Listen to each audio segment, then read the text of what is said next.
Dr. Hochman, a medical matchmaker. As a family medicine physician and huge physician advocate, I help doctors to find the jobs of their dreams. Hello, this is Dr. Hochman, the medical matchmaker. Today, I have an amazing guest, Dr. Diana Londoño. She started the physiciancoachsupport.com, which is a free physician coaching line. Before we even do that, I'd like you to go ahead and introduce yourself. Well, first of all, thank you so much for having me. I'm a huge fan of everything you do. I just love every time you pop up in my social media because I love your smile, your energy, and just really, really what you're doing for so many people. And I know we talked about it before we started, just, the impact that you make. And even when people don't comment or, message you or say, yeah, I like it, you really are creating a positive impact. And I'm just so grateful for all you do. So I want to start there. But yes, I'm a physician. I'm a urologist in Los Angeles. And, yes, I started physiciancoachsupport.com out of my own burnout journey. I've been it twice already in there. And it really, started to be able to get out of it. It was really a very painful one. It lasted for a whole year, full of like the physical manifestations of chronic stress. And, burnout is really chronic unmanaged stress in the workplace, and it can manifest in many ways, both with emotional changes like anger, reactivity, apathy, cynicism, negativity, but also that chronic stress really bathes your whole body, and it will lead to physical diseases and illnesses and problems, which is really how it manifested for me that second time. I had hair loss and grinding my teeth and not sleeping well, developed asthma at 42 years old. I had pulmonary function tests to show I had asthma, which I've never had. So how do you get that? Well, it's an inflammatory state to be in stress all the time. I had chest pain that was debilitating. I had joint pain, which is a problem if I'm a surgeon, but, I had my rheumatoid factor elevated. You see that in autoimmune diseases. So when it's chronic and unmanaged, it becomes a place where you start attacking your own body. And it can definitely lead to cancer because you're immunosuppressed and susceptible to a lot of things. So, again, it manifested that way. I was able to then kind of get out of it by starting kind of my coaching journey. I started to learn about those principles. What is coaching is really about awareness, understanding our thoughts, how it creates feelings, actions, and results. But that was, mostly like my gateway drug, let's say, into a more deeper transformation. And for me, it was more of a spiritual awakening. I was really in a spiritual crisis, and it was my awakening. I dove into a lot of spiritual things and meditation for me, and just really developing an awareness of spirituality, which I didn't have before. And I really, follow up with a lot more things, and I'm a Reiki master and all these other things. But because of that and out of that, I founded that physiciancoachsupport.com because I wanted to give others hope. I really believe in service and in paying it forward. And I really believe in abundance and of, all helping each other and all of us. So it is a free confidential platform. You go on there. We have amazing, amazing volunteers who are life coaches that will help you with anything that comes up for you, whether it's, you're having a difficult time at work, at home, you feel like an imposter, you feel hopeless, you're making a change, you're wondering what the next step should be. I mean, there's so many things that come up that we will help you with. And it really is about realizing you're not alone, that it's okay to have feelings, that it's okay to feel things and be worried about things. And, it's confidential. We don't report to anybody. We don't tell anybody. You don't get spam. It just really is. We want to be there if you don't know where else to go. And many times people that already have programs at their institution still come to us. Kaiser Permanente supports us, and they have their amazing group of coaches that I know doing work for the institution, but they still come because sometimes they want a different opinion or outside of the system. So we are slowly growing with many medical groups and associations to really let them know we're here for you and that we want to help you in any way. That's great. And for anyone watching live or replay, please type in #physiciancoachsupport, and that'll help us spread the message. Now, something I'm curious about, Yes. A while ago, before I got into entrepreneurship or any of that, or even met a life coach, I would see all these physicians on Facebook talking about their life coaching, and I've become a life coach. And I now I'm a little bit embarrassed and ashamed to confess, like I was very hesitant or curious, but not in the right sort of curiosity way. And, I think a lot of us as human beings, not even just as physicians, but as humans, we're very weary of anything we don't understand, or anything that we haven't done or been through on our own. So, can you tell me a little bit about that? Now that I have so many friends who are life coaches and I've seen the amazing things and I've seen the studies and all of that, I definitely have a very positive feeling towards life coaching. But can you tell me a little bit about about all of that? Yeah, this is a great question, and it's so timely because I just actually messaged somebody privately about this, because when we have to understand, when we are in chronic fight or flight, which we are, 60% plus of us are in burnout, especially more in women, it's much higher the levels. When you're in that state, what happens? You are reactive, you're angry, you're negative, you're cynical. So these are all the things that happen when you're in burnout. And so if you see something, I mean, whether it's coaching or maybe it's even like a baby picture, you're in such a bad state, honestly, that everything is like, what? This is horrible. Like, why would we do this? I'm tired of another coaching post or somebody saying it like changed their life. Because somebody in a group, it was their group, totally not anything about coaching. She decided to post, hey, I just want to let you know, I want to post today about the fact that life coaching, really enriched my life. And then some people started to say, oh my gosh, not here too. Why are we talking about coaching here too? When we pause and kind of break that down and peel the layers of all this, we have to realize if you're in that chronic state of fight or flight, you're going to be in those states where you're reactive. When you are in a different state, in a more parasympathetic state, or in a state that you would feel when you're in Bora Bora or on vacation, you're relaxed, nothing, bothers you so much. You're like, oh, that's interesting. Just like if your kids did something at home when you're in the middle of stress land, or when you're on vacation, you probably would let it go a little more because you're in a different state. But again, if you start being reactive, like attacking, negative, and not supportive, I mean, what does that really say about your state? I mean, it really is a reflection of how you are doing inside.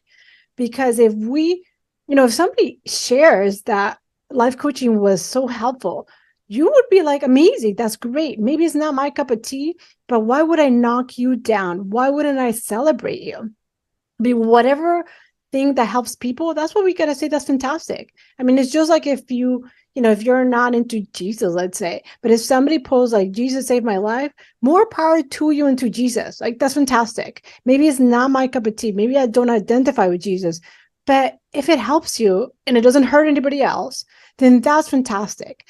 And maybe it's Jesus, and maybe it's coaching, and maybe it's a therapist, and maybe it's ayahuasca. I mean, whatever it is, whatever helps you. I mean, when it's legal in the US, if you did it, abroad, disclaimer, whatever helps you, let's celebrate that. But again, you cannot celebrate that. You cannot be positive or just scroll by and not add your extra opinions that are not helpful, when you're in a state of stress. So it's like that awareness is not even there, that you're in a terrible place, that you're knocking people down or knocking things that you don't understand. Even for me, I'm spiritual, now I'm spiritual. I left my spiritual desert, but, for my whole life. And when I was in college, like my college roommate would try to get me to like find Jesus. And I believe in Jesus and I think Jesus is fantastic, but it's not my cup of tea that I really just follow that. I also believe in Buddha and so many other amazing, guides in this world that have helped us. But I also have been to church many times. I've been to Bible study. I've read the Bible, so I can speak from places like, yeah, I've tried all of it. I've been there. It's just not my cup of tea. But I'm also, again, not going to knock you and say, oh God, that's terrible. Why do you follow Jesus? If it makes you a better person, if it brings you joy, I'm going to celebrate that you love Jesus. You know what I mean? So whatever it is, and it also made me think about indigenous people. They had cacao, and then the Europeans came and they made chocolate. So did the indigenous people say, oh my God, what are you doing to our cacao that you're making the devil's work and making chocolate? People love chocolate. And maybe they never tried it. And then the ones that did, maybe they changed their mind, or maybe they still didn't. But like, why are we knocking people's happiness when they are enjoying something? So again, it's so important that when we have this cynicism, because it is, when we have this negativity, because it is, what does that say about us? Where are we? Because we have to sort of think about any thought, anything we write. Does it kind of pass this test that it's like Buddhist, teachings? Is it true? Is it necessary? And is it kind? If we can't really kind of pass that test and speak our words or write our words with those things in mind, then again, do we have to say that? We can have lots of opinions, but like, do we have to say that? Was that helpful to that person that really was important for them to share this? It wasn't helpful. It wasn't kind. It wasn't loving. And I see it all the time. So, I mean, that's really what I think about it, because, I understand why it's happening, but I also give compassion to the people that are complaining, cynical, not helpful. I give them compassion. I send them love. I'm like, I really do send them love and prayers in the morning, because I want them to sort of soften their heart and realize what's happening to them. And for me as well, burnout was not something I realized myself. It had to be pointed out. So it has to be pointed out in a kind way that like, hey, have you thought about the fact how you are speaking or commenting for other people? Have you realized like maybe you're not in a great place right now? How can I support you? And again, I'm not offering you my coaching. It's not about that. But like, maybe take time off, maybe see a therapist, maybe like, how can we figure out things to help you? Forget coaching. Just how can we help you? How can we help you get out and through this? Because you're just spewing like negativity all over the place. Yeah. And really your physician coach support is free. So Yes, they have nothing to lose to even just try it and see for themselves what it is. So it's free. if It's you're absolutely free. finding yourself being cynical or negative towards those posts, maybe that means that you should check it out. Like, what have you got to lose, right? Yeah. And again, don't knock something you've never tried. I mean, knock it once you try it. Once you're able to speak from a place of like, yeah, I hate chocolate. I tried it and that tastes awful. Then you could totally have an opinion about chocolate. But if you've never tried chocolate, like that's interesting how you would knock it. Try it and then make your full assessment of your opinions once you try something. So, I mean, that's the other thing, like we have to think about, like make an informed opinion, not just an opinion full of like negativity when you've never tried anything. Yeah, my daughter asked me yesterday, she says, why are there so many songs about love? And I'm like, well, it's because it's so powerful.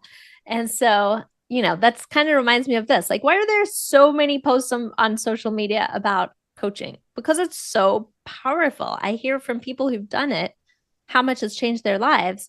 And it's not therapy and it's not, all the other things, but it's its own thing, which is great.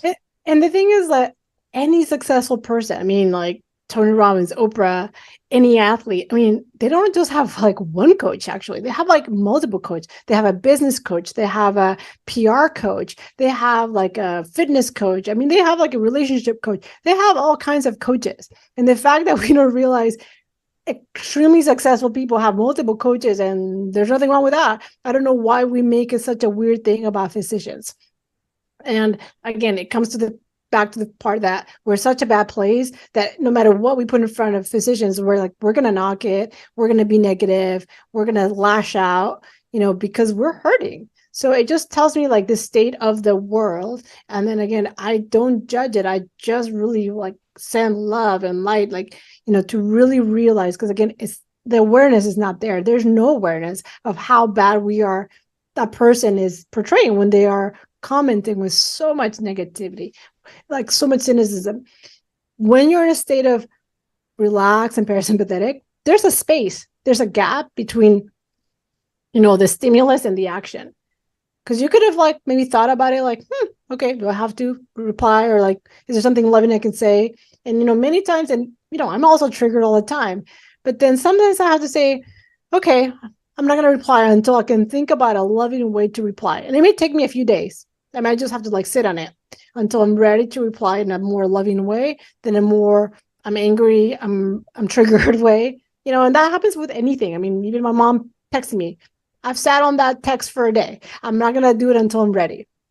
So it happens in any realm of our life. It's not just in social media. We have to really use that muscle, that skill, to be able to pause and be like, how should I react about that? Yes. And in medicine, we go by metrics. We're very scientific, we're very by the numbers, by the books. What do you think success in coaching looks like? Yeah, that's a great question. And for a coach, if you are a coach, we always want that. Oh, I need that success. I need that in 6 weeks, like some remarkable thing is going to happen. But there's a magic about letting go of that attachment of that result, because it may come at a different time, in a different place, and everybody's journey. And your success as a coach doesn't mean you have to get that metric of, oh, this happened, or she changed her job, or this. You have to let people have their own journey. And your job is not to, make them do something that is in what you think is your success as a coach. It's just to let them figure it out on their own and find their own path. And yes, you guide them. And yes, you put the mirror up, towards them so they can figure it out. But, that success is about a little bit of a detachment. And as a person getting coached, again, that success, even kind of maybe going back to physician coach support, people have asked me, well, what does success mean like? And they're looking at metrics, like how many people have come, blah, blah, blah, blah, blah. Success to me means somebody, a physician, realize it's important to take care of themselves, and they're going to get some support somewhere. And it's not the end all, but it's a step. And when you take a step, you take a next step. And maybe they realize, oh my gosh, I didn't realize I needed a therapist, because that's what has happened. People come and say, I didn't know what to expect, but then I realized I actually need a therapist. And so maybe they go to like step 2 to get a therapist, and they never realize that. Or people come and say, I didn't really realize that the coach helped me to figure out that, I really was in the right path, and I just couldn't see it. And so you just take a step, and then maybe they kind of guide you and point you in the right direction that you already knew, but sometimes you need that other validation or that other point of view that is unbiased, but it can be very helpful. So success to me means that you took time to take care of you. You realize you're worthy, you realize you matter, and you realize like how important it is to take care of yourself and to have boundaries and learn all these skills that you can learn with coaching. Boundaries, so important, so underrated, never taught, but it's really, really important. That's great. Thank you. What do you think the future of coaching looks like? In medicine, or just in all around? In medicine, or the future of physiciancoachsupport.com. Like, what do you see the future being for you? Or what would you hope it would be? Yeah, I mean, I just really hope that whatever path starts you in a path of wellness, that is the most important path. And again, coaching is not, anybody that tells you, oh, coaching is the only way, or ayahuasca is the only way that's going to find you're going to find your light. Like, that's really interesting to me, because there's not just one way. And even the same person, like for me, at some point in my life, it was definitely coaching was helpful, but then also therapy and maybe medication. And at different points of our life, we may need a combination of things. And we all change, we all evolve. You can't just have the same thing every time. Every moment is different. Every new interaction, book, podcast you listen to changes your perspective of life. So, we just have to go with the flow and let go of that rigidity that like it has to be a certain way, only one way. That's very interesting. We gotta just realize there's many ways to do something or to get to a certain path. And sometimes you have to try them all, sometimes you have to try some. But again, just be supportive. Stop knocking people down, especially women or in these women groups. Like, stop knocking people and start elevating, start celebrating. It comes really from an intrinsic place of scarcity, from not feeling enough, that then you have to knock people down. If you are full inside and you are joyful and you feel abundant, you will celebrate people around you. And you know what happens when you do that? You feel that joy inside of you. You feel that expansion and that excitement when I celebrate you. But when I knock you and I envy and I'm like, and gossipy, oof, that feels really heavy and dirty inside of you, and it doesn't feel right. So what if we just maybe try it out and see how that, how you feel? And I guarantee you're going to feel so much better when you celebrate others, and especially women. And that's such a big part of why you and I do what we do, because doing things to help people makes us feel all mushy inside. It is mushy. I mean, when we get this feedback, when we get, when you tell me about somebody reaching out to you saying how, for you people that, you changed their life. I mean, of course, we always want that feedback. We're not getting in this lifetime where people come to us. There's so many people that listen to your content, my content, and they love it, but they don't come and say, hey, I loved it. We don't get those likes. We don't get that dopamine hit. But it doesn't mean that we're going to stop, because our why, our why are we doing this is so powerful. No matter what the external reward is or what our ego would like to have, or the dopamine hit, we're still going to keep going because it's so important. It's rooted in love and it's rooted in service. And so, yeah, I keep going no matter who's applauding me along the way. I applaud myself and I say, let's keep going. This is important. This matters. I cheer myself on. I'm like, yeah, this stuff matters. Like, it really does matter when physicians are well. We're all patients. It's so challenging to find a physician and then one that is actually good and happy and joyful and like pays attention and doesn't miss stuff because they're in chronic stress and burnout. It's really challenging. And when you're a patient, you want some empathy, some compassion, some like love. And it doesn't always happen. And I've been a patient and it's really eye-opening, and it's not just physicians. It's the x-ray checkout person and the person on the phone when you're at physical therapy, how rude or nice they are to you. And so this extends to like the whole world, how we're all in chronic stress. We are all living in such chronic stress state that we're reactive, negative, hateful, yelling. It's like it's across the globe. But as physicians, it matters because we're taking care of people. We can't take care of people in that state. It doesn't work. And we have been fed false lies in medicine and our training that it's okay to do this without sleep, without eating. And, it's like a shameful, we shame people in M&Ms, we shame people in rounds, when they're presenting. And like, where is the love? We talked about love being the highest energy. It is the highest energy and vibration. When we lead with love in our training, in our everyday interactions, like it's so much different. So we got to do that for each other, not just for patients and like the patients. It's like for ourselves first and for colleagues. You can't be loving to others if you're not loving to yourself. You have to start with the self first. You can't want a world that is kind if you're not kind or kind to yourself.